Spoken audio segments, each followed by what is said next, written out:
Bonjour, c'est Florine de l'atelier de Scarlett. Aujourd'hui, je vais vous parler de petits matériels pour la couture. On me demande souvent dans mes ateliers couture ce qu'il faut pour démarrer. Alors je dirais tout simplement, commencer par le mètre ruban. Les épingles, bien sûr, indispensables pour la couture, on y reviendra tout à l'heure. Des aiguilles pour coudre à la machine à coudre.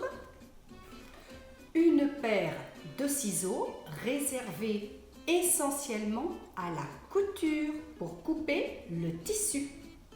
Vous pouvez aussi avoir un coupe-fil, très utile pour couper les petits fils de vos coutures. Alors, un coupe-fil comme ça, ou une petite paire de ciseaux, ça fera aussi bien l'affaire.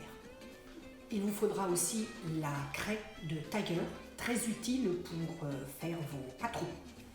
J'utilise aussi beaucoup des stylos, les frictions qui sont effaçables à la chaleur. Pour vos épingles, faites simple, achetez les Bohin, ce sont les plus fines. La différence entre ces épingles est naturellement la grosseur.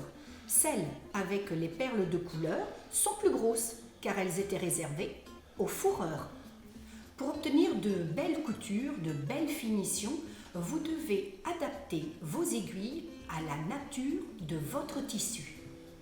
Lorsque vous débutez en couture, vous allez coudre essentiellement du coton. Utilisez donc les aiguilles universelles, le coton fin, petit chiffre, 60, 70, 80.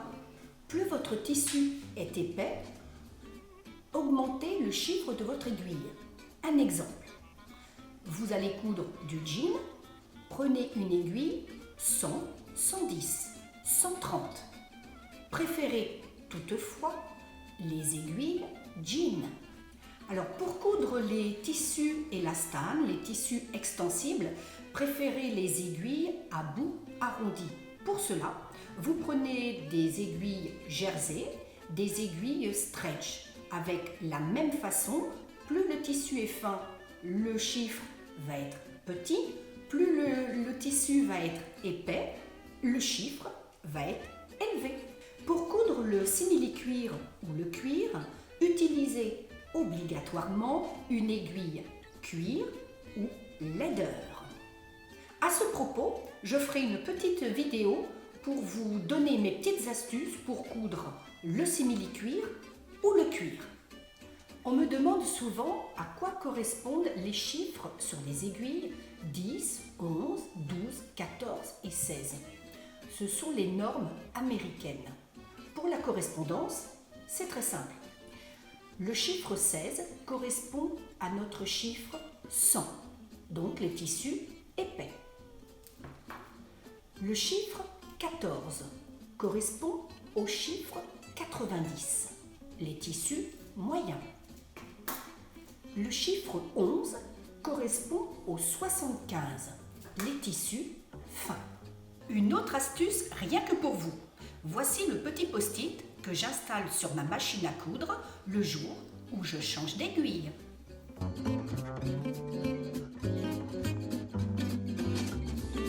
Pour vos épingles, pour vos épingles, faites très simple. Achetez les plus...